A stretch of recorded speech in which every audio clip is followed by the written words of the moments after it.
नमस्कार मित्रों, मैं मनोज कुमार पांडे अध्यात्म चैनल में आपका स्वागत करते हैं। प्रस्तुत है कठोपनिषद का भाग 9वां। मैं पाठ प्रस्तुत कर रहा हूँ, कृपया इसे ध्यान से सुनिए। अब यह बतलाते हैं कि ब्रह्मा से लेकर स्थावर पर्यंत समस्त प्राणी उन परब्रह्म परमेश्वर से ही उत्पन्न हुए हैं। अतः जो कुछ भी है सब उन्हीं का स्वरूप विशेष है। उनसे भिन्न यहाँ कुछ भी नहीं है, क्योंकि इस संपूर्ण जगत के अभिन्न मित्रोपादान कारण एकमात्र परमेश्वर ही हैं। वे एक ही अनेक रूपों में स्थित हैं। जो जल से उपलक्षित पांचों महाभूतों से पहले हिरण्यगर्भ ब्रह्मा के रूप में प्रकट हुए हैं, उन अपने ही संकल्प रूप तप से प्रकट होने वाले और सब जीवों के हृदय में रूप गुफा में प्रविष्ट होकर उनके साथ रहने वाले परमेश्वर को जो इस प्रकार जानता है कि सबके हृदय में निवास करने वाले सबके अंतर्यात्मी परमेश्वर एक ही हैं, यह संपूर्ण जगत उन्हीं की महिमा का प्रकाश करता है। वही यथार्थ जानता है। वे सदा सबके हृदय में रहने वाले ही तुम्हारे पूछे हुए परम परमेश्वर हैं। जो सर्व देवतामयी भगवती अदिति देवी पहले पहल उस पर ब्रह्म के संकल्प से सब जगत की जीवनी शक्ति के सहित उत्पन्न होती है, तथा जो संपूर्ण प्राणियों को बीज रूप में अपने साथ लेकर प्रकट हुई थी, हृदय रूपी गुफा में प्रविष्ट होकर वही रहने वाली वह भगवती भगवान की अचिंत्य महाशक्ति भगवान से सर्वथा अभिन्न है। भगवान और उनकी शक्ति में कोई भेद नहीं है। भगवान ही शक्ति रूप से सबके हृदय में प्रवेश किए हुए हैं। हे नचिकेता, वे ही ये ब्रह्म हैं जिनके विषय में तुमने पूछा था, अथवा जननी रूप में समस्त देवताओं का सृजन करने वाली होने के कारण जो सर्वदेवतामयी हैं, शब्दादि समस्त भोग समूह का अदन भक्षण करने वाली होने से भी जिनका नाम अदिति है, जो हिरण्यगर्भ रूप प्राणों से के सहित प्रकट होती हैं और समस्त भूत प्राणियों के साथ ही जिनका प्रादुर्भाव होता है, तथा जो संपूर्ण भूत प्राणियों की हृदय गुफा में प्रविष्ट होकर वहाँ स्थित रहती हैं, वे परमेश्वर की महाशक्ति वस्तुतः उनका प्रतीक ही है। स्वयं परमेश्वर ही इस रूप में अपने को प्रकट करते हैं। ये ही वह ब्रह्म है जिनके संबंध में नचिकेता तुमने पूछा था। जिस प्रकार गर्भिणी स्त्री द्वारा धारण किया हुआ शुद्ध जल अन्न पानादि से परिपुष्ट बालक गर्भ में छिपा रहता है, उसी प्रकार जो सर्वज्ञ अग्नि देवता अधर और उत्तर अरण्य के भीतर छिपे हुए हैं तथा अग्नि विद्या के जानने वाले प्रयत्नशील सावधान श्रद्धालु सब प्रकार की आवश्यकता सामग्रियों से संपन्न मनुष्य गण प्रतिदिन जिनकी स्तुति और आदर किया करते हैं, वे अग्निदेवता सर्वज्ञ परमेश्वर के ही प्रतीक हैं। नचिकेता, यही वे तुम्हारे पूछे हुए ब्रह्म हैं। जिन परमेश्वर से सूर्यदेव प्रकट होते हैं और जिनमें जाकर विलीन हो जाते हैं, जिनकी महिमा ही यह सूर्य देवता की उदय अस्त लीला नियम पूर्वक चलती है, उन परम ब्रह्म में ही संपूर्ण देवता प्रविष्ट हैं। सब उन्हीं में ठहरे हुए हैं। ऐसा कोई भी नहीं है जो उन सर्वात्मक सर्वमय सबके आदि अंत आश्रय स्थल परमेश्वर की महिमा और व्यवस्था का उल्लंघन कर सके।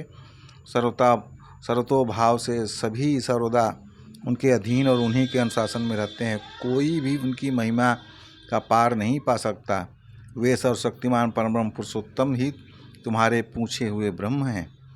जो सर्वशक्तिमान सर्वांतर्यामी सर्वरूप सबके परम कारण परम ब्रह्म पुरुषोत्तम यहाँ इस पृथ्वी लोक में है, वही वहाँ पर लोक में अर्थात देव गंधर्व विभिन्न अनंत लोकों में भी हैं, तथा जो वहाँ हैं वे ही यहाँ भी हैं। एक ही परमात्मा अखिल ब्रह्मांड में व्याप्त है, जो उन एक परम ब्रह्म को लीला से नाना नामों और रूपों में प्रकाशित देखकर मोहवश उनमें नानत्व की कल्पना करता है, उसे पुनः पुनः मृत्यु के अधीन होना पड़ता है। उसके जन्म मरण का चक्र सहज ही नहीं छूटता। अतः दृढ़तापूर्वक यही समझना चाहिए कि वे ही एक परब्रह्म परमेश्वर अपनी अचिंत्य शक्ति के सहित नाना रूपों में प्रकट हैं, और यह सारा जगत बाहर भीतर उन एक परमात्मा से ही व्याप्त होने के कारण उन्हीं का स्वरूप है। परमात्मा परम तत्व शुद्ध मन से ही इस प्रकार जाना जा सकता है। इस जगत में एक मात्र पूर्ण ब्रह्म परमात्मा ही परिपूर्ण है। सब कुछ उन्हीं का स्वरूप है।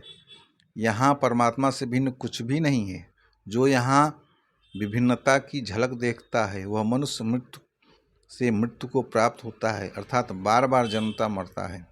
यद्यपि अंतर्यामी परमेश्वर, जो कि भूत, वर्तमान और भविष्य में होने वाले प्राणियों के शासक हैं, समान भाव से सर्वदा सर्वत्र परिपूर्ण है, तथा हृदय में उनका विशेष स्थान माना गया है।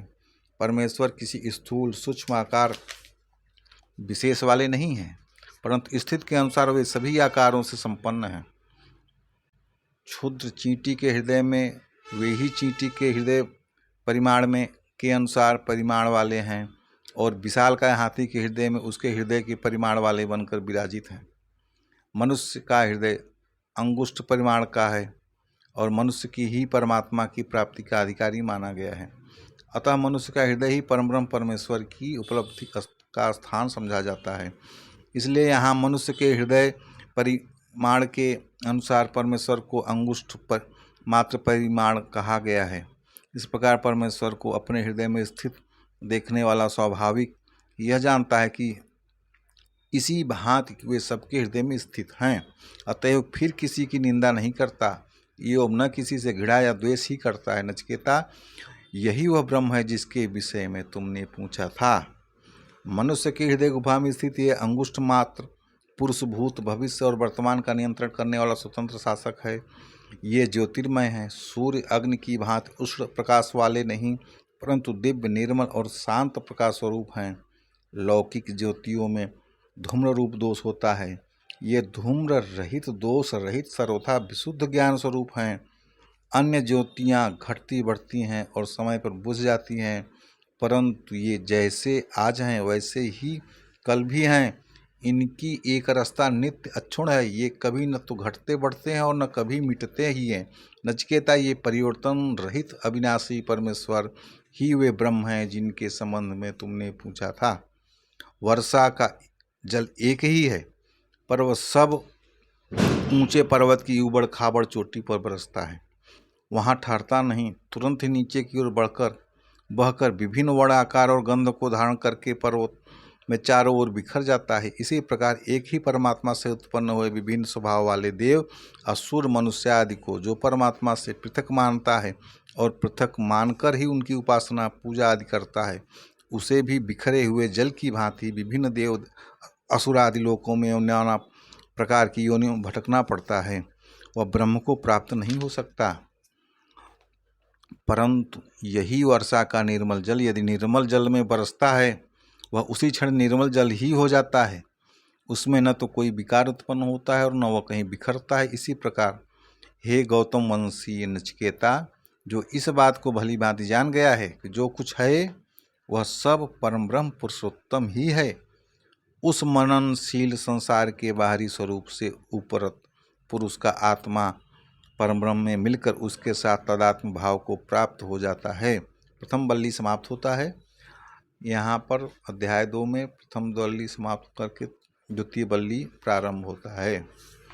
वह मनुष्य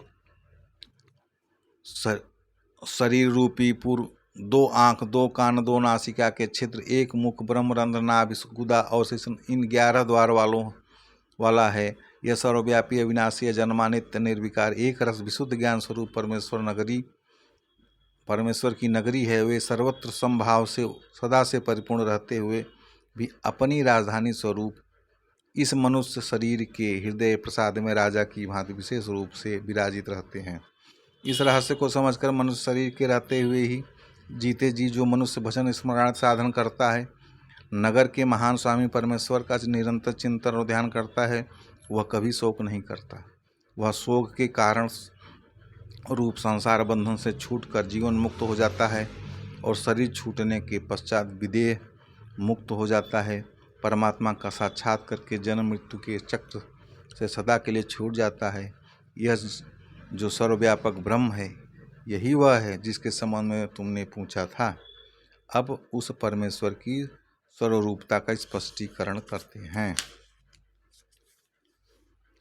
जो प्राकृतिक गुणों से सर्वथा अतीत, दिव्य, विशुद्ध परम धाम में विराजित स्वयं प्रकाश परम ब्रह्म पुरुषोत्तम हैं, वे ही अंतरिक्ष में विचरने वाले वसु नामक देवता हैं। वे ही अतिथि के रूप में गृहस्थ के घरों में उपस्थित होते हैं। वे ही यज्ञ की वेदी पर प्रतिष्ठित ज्योतिर्मय अग्नि तथा उसमें आहुति प्रदान करने वाले होता है।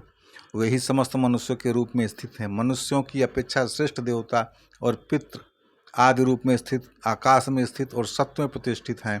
वे ही जलों में मत्स्य, शंख, सूक्त आदि के रूप में प्रकट होते हैं। पृथ्वी में वृक्ष, अंकुर, अन्न, औषधि आदि के रूप में, यज्ञादि सत्कर्मों में नाना प्रकार के यज्ञ फलादि के रूप में और पर्वतों में नद, नदी आदि के रूप में प्रकट होते हैं। वे सभी दृष्टियों से सभी की अपेक्षा श्रेष्ठ, महान और परम सत्य तत्व हैं। धन्यवाद मित्रों।